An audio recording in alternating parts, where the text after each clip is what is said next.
This is When the Fuck Did I Become Old? The fun, edgy and unapologetically honest podcast about the experiences of ageing, where, as the name suggests, nothing is off the table. And I'm your host, Jo Parker.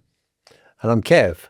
And today we're going to talk about all things Mother's Day, the never empty nest concept, which is a new thing we haven't really spoken about a lot, and the challenge, therefore, of post-parenthood. So let's start with Mother's Day, shall we? Okay, as it's because it's in a couple of almost around days' the time. corner, Yeah, absolutely. right? So we'll be honest before we know it. I didn't actually know, apart from the fact you're supposed to buy your mum a card, I didn't actually know what Mother's Day was for. No. So I did a bit of research, and I was wondering why Mother's Day was such a big deal. And allegedly, it originated in the 16th century. Wow. So it originated as a result of a religious festival on the fourth Sunday of Lent. Didn't know that either. But is that why it keeps changing? That's why it's a different day every year. So whenever the fourth Sunday of Lent happens to fall. And as the Middle Ages kind of evolved and kids were sort of sold off as servants and apprentices, that Mothering Sunday became a day they could leave their place of employment and they could actually go home. They could go home, visit their family, visit their mother. And their mother church. And their mother church. So originally it started out as being a mother church. Absolutely. And because they were all impoverished, when they were going home, they wanted to bring a gift for their mother. It was springtime. Stealing or picking flowers from fields on the way home so that you arrived home with a bouquet of flowers for your mother was the origins of why you think, okay, why should I buy flowers for my mother on Mothering Sunday? So so that's the origins of Mother's Day. I didn't know it actually went back. No, did I? 500 years. Because Father's Day is a completely different thing where it's manufactured. That is a different thing. Yeah. So why celebrate? So mothers themselves, right, feel the need to feel valued. Why do they feel that? I don't know. Why do they definitely do. Because the problem with mothering, and in fact it's not... So you know that from experience, the problem with mothering, do you? It's not just mothering, it's actually parenting. Okay. The problem with parenting is that no other relationship that you have in your life is as all-consuming as parenthood. True. The amount of toil, money, effort over numerous decades with very little in return that goes into actually in the early years that goes into actually attempting to rear and raise children. Nothing is as all consuming as parenthood. No, you're right. And if you've been doing that for 20, 30 years, you'd want a reward as well. So mothers absolutely do feel the need to be celebrated. The question then is, how do you celebrate? Okay, well, that's a Mother's difficult Day. one, isn't it? Because you think about the origins and it was a simplistic thing of picking flowers. We're now looking at all sorts of gifts and things to do and the pressure of it all. So there are several ways of celebrating or gifting your mother, aren't there? I mean, they start with the basic, let's have a card and some flowers. Let's have a special gift. Let's do a relaxation pamper day. Let's take your mother out for lunch, dinner, a weekend away, special experiences. And those who are abroad feel compelled to let's give your mother, a call and do a Zoom call, a collective family Zoom call. So much pressure on what you do with your mother. It becomes sort of like a competition a bit, doesn't it? I've not been a mother. So You've it's not been a best mother. for me. And I don't have the same pressure on Father's Day. But what's the best gift you've ever had? I know you know that. So last Mother's Day, I got a love letter from my youngest, from Paloma. And I'm not going to read the whole thing, but she did actually give me a card and then she said, open when you need to feel loved, which is lovely. And so I did one day, shortly after Mother's Day. I'm not going to read it all, but it was a love letter. And it little bit from it is that every quality that I love about myself are all qualities that I've learnt from you. Your belief in me and support is something that I feel grateful for every day. I never doubted my ability to be successful because I've always had you behind me to cheer me on. That's lovely. I know. And the whole letter is just full of love. And you just think, oh, my work here is done. Yes, I've done it. Which then, of course, leads on to something else that we were talking about. Is like our happiness is tied to our children. It is. I've never had anything quite like that on Father's Day, I have to say. But, but then I think boys are not quite the same as girls. Yeah. In terms of their spontaneity and creativity. So I've got a lower bar in terms of expectation. But to receive something like that from your 20-something, 23, 24-year-old at the time daughter is lovely. And the question is, how much longer are you going to hold those expectations?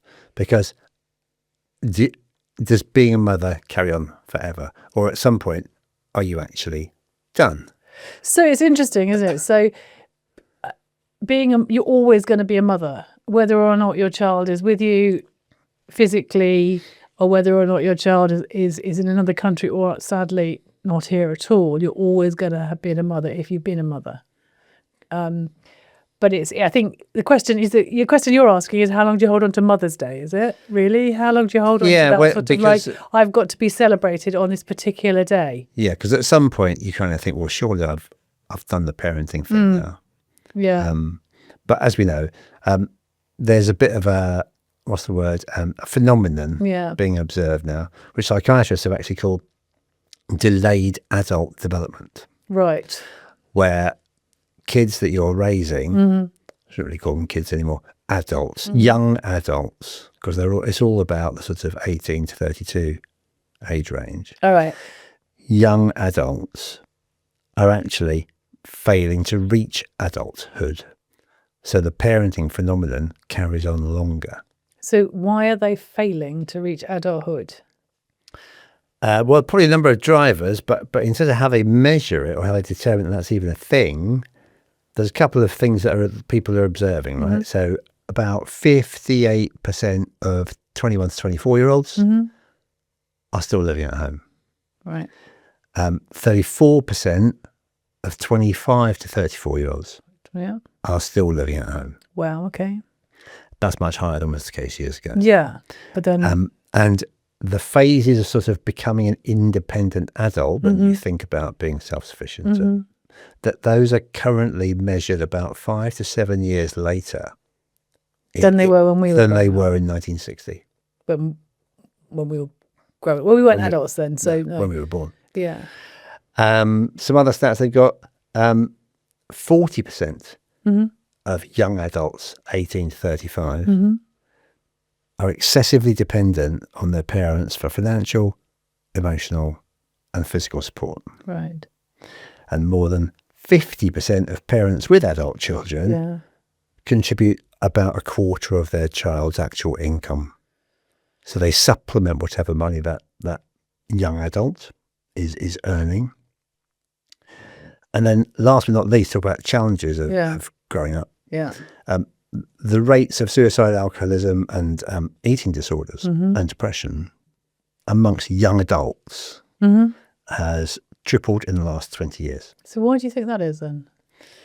Well, I mean, I don't have the answers to the challenges they're facing, but it's fair to say that they are facing them. Yes, they are. But we can see quite clearly some of the challenges that they're facing that are so different to the challenges that we faced. So some of the challenges are, the financial challenges are that actually when we were younger, it was easier to buy somewhere than it is now. Yeah. It's much easier. So and when we were younger, it was easier to get a job, almost a job or a career for life, whereas it isn't now. So you can see where the child would lean heavily on the parent, but there's also other research, isn't there, that goes on to say, we read a book, didn't we, about how our grown-up children disappoint us by Jane Thompson. Jane Adams. And Dr. Jane Adams. Dr. Jane Adams. And you read it, I skimmed through it, you read it. So why are the generations so different, this generation so different to our generation as when we grew into adults? Well, I think that part of that focus is actually about how we're different as parents, not so much just about them, right? Because although they're encountering challenges, right, in the real world, whether that's employment, whether that's cost of housing, etc., the reliance upon the parental relationship is a fundamentally different thing to that which would have been observed when we were young. And they did a study, which is reported in this book actually, that the current generation of sort of late boomers, early Gen X parents, Us. who are raising young adults currently, we as a generation have placed a much higher priority in our identity as a parent than our parents did. And we have tied our happiness psychologically to the happiness of our kids in a way that previous generations didn't.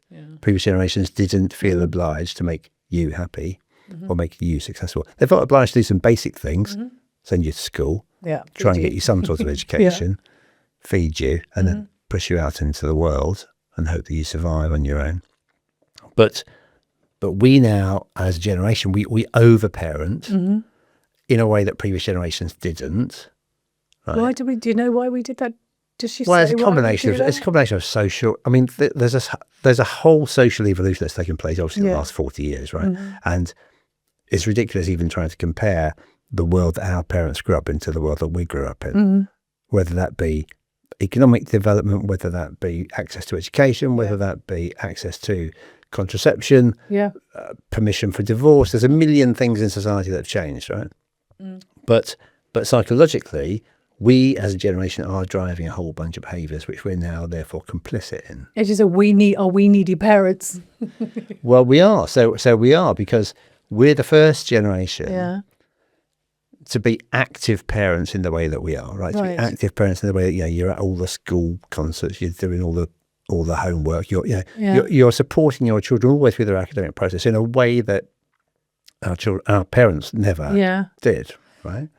And so you are therefore putting a huge amount of effort in, having a huge amount of time, and as per any job, you think the success or failure of that job is indicated by the output. So if you're putting all that time into being a parent, and if your kid's not happy or hasn't achieved whatever it is in life that either you wanted them to achieve or they wanted to achieve, then you feel that's a reflection on you. And you feel that's a reflection on, well, I clearly haven't parented particularly well because I haven't got to the target or the outcome for that child that I was hoping for or that they were hoping for. And they did a survey about how parents feel about their children and about themselves.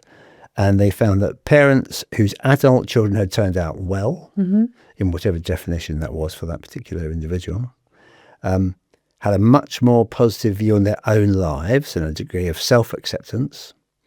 They had a much more positive sense of meaning and self-direction and purpose. So the parents themselves... The parents are getting purpose. Felt they gained purpose. The parents felt they gained self-acceptance and comfort and peace. Well, I've just demonstrated that, haven't I, with my letter? Because the kids had a positive outcome. There's something also about, as I said at the beginning, it's like you just feel my work here is done. It's just, I can breathe now. I can stop being a parent, in theory. In theory? Yeah. So I mean, a lot of that ties into why is Mother's Day a big deal? Well, all of that feeds into that because you've got a whole sense of self-worth associated with that. But there are some people for whom Mother's Day is not good. That's not the case. That's probably worth talking about a little bit.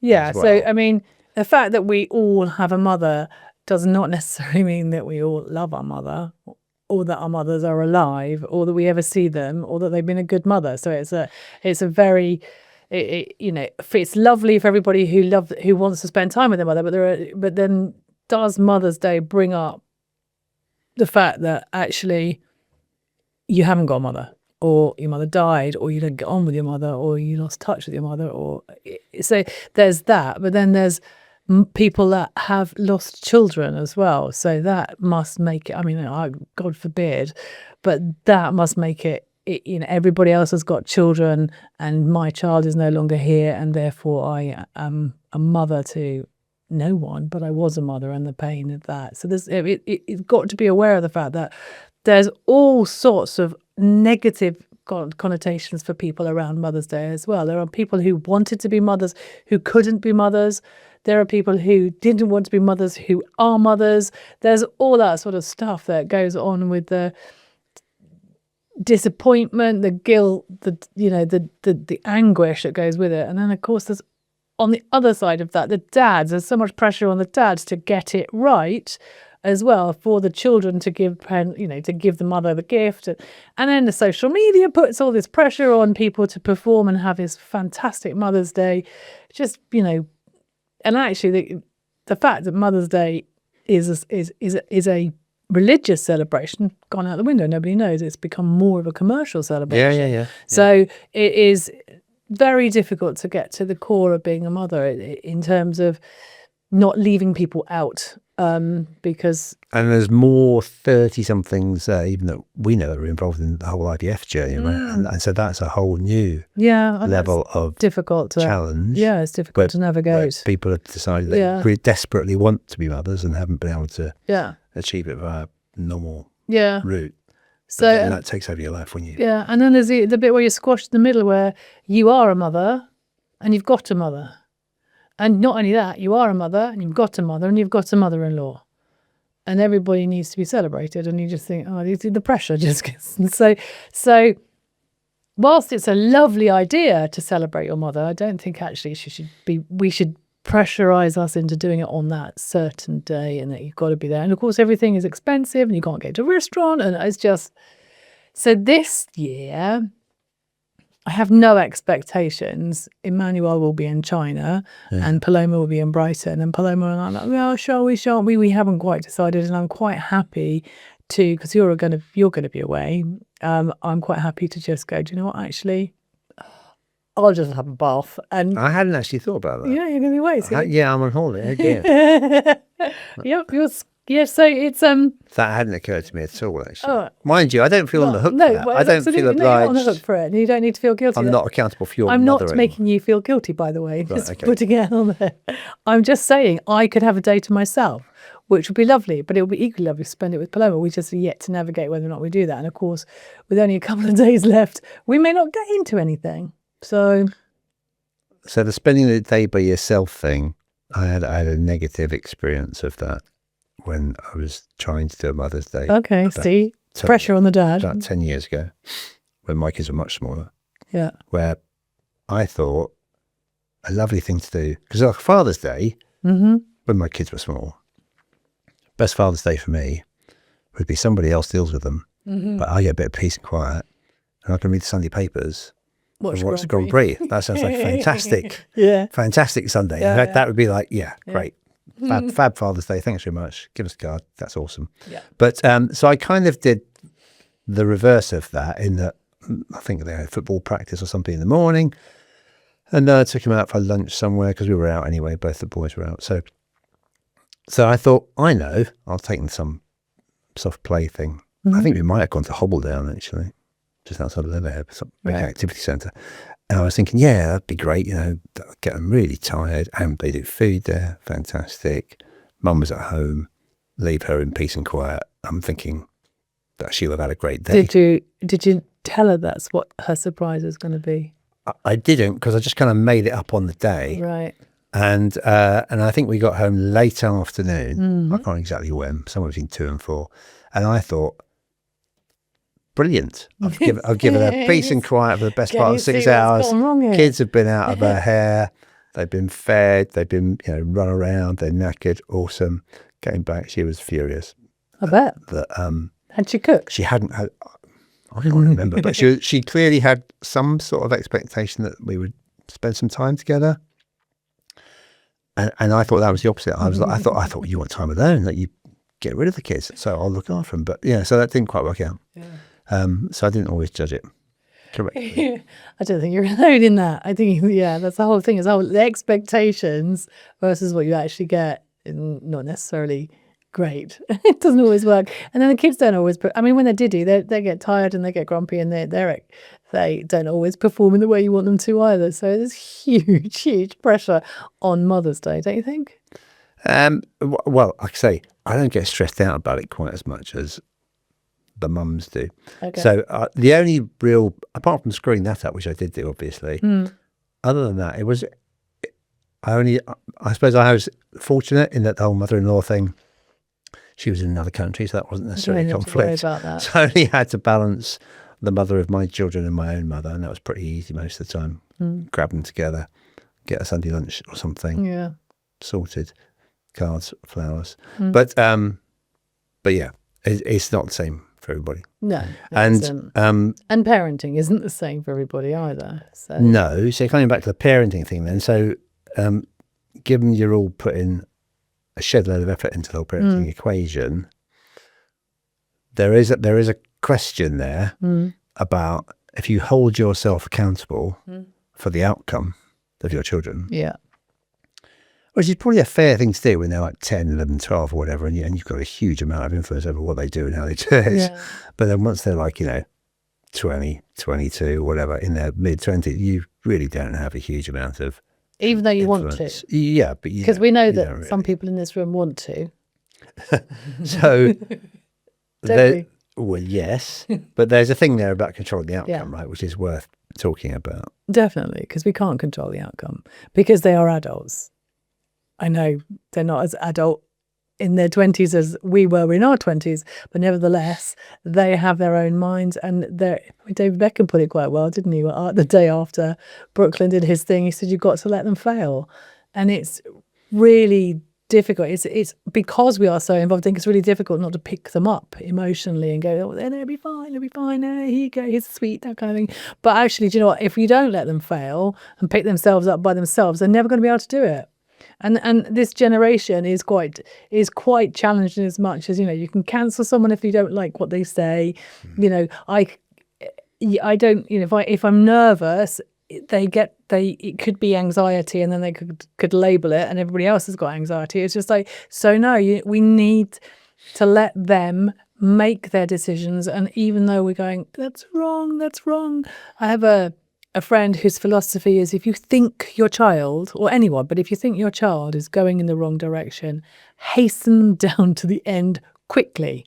Right. So, if they're heading for a crash, push them down there so they crash, and then they come, and then they learn. But if you like buffer it all the way, it's going to take longer for them to realize it's not the right thing to do. So yeah, you cannot control them.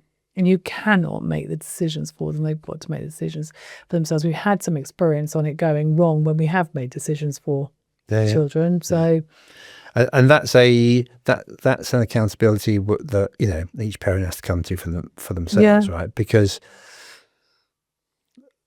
to the stats earlier about kids struggling to reach full adulthood.